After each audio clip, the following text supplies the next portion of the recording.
বাবাজি, আপনি চাচুকে মারেন না। চাচু আমাকে কিডন্যাপ করে আনেনি, আমাকে আমার বড় ভাই।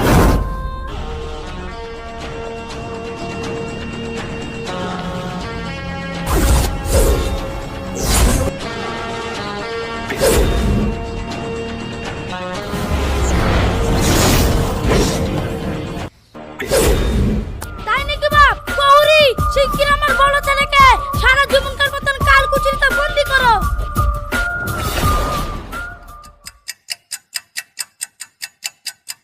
কিছু না বুঝে না জেনে আপনাকে ছোট বড় অনেক কথাই বলেছি, আপনি কিছু মনে করেন না। ছোট রাজকুমারকে বাঁচানোর জন্য আপনাকে অনেক অনেক ধন্যবাদ। তুমি যা কাজ করেছো তোমাকে আমি উপহার দিয়ে ছোট করব না। চলো, আজ থেকে তুমি আমার প্রাসাদেই থাকবে।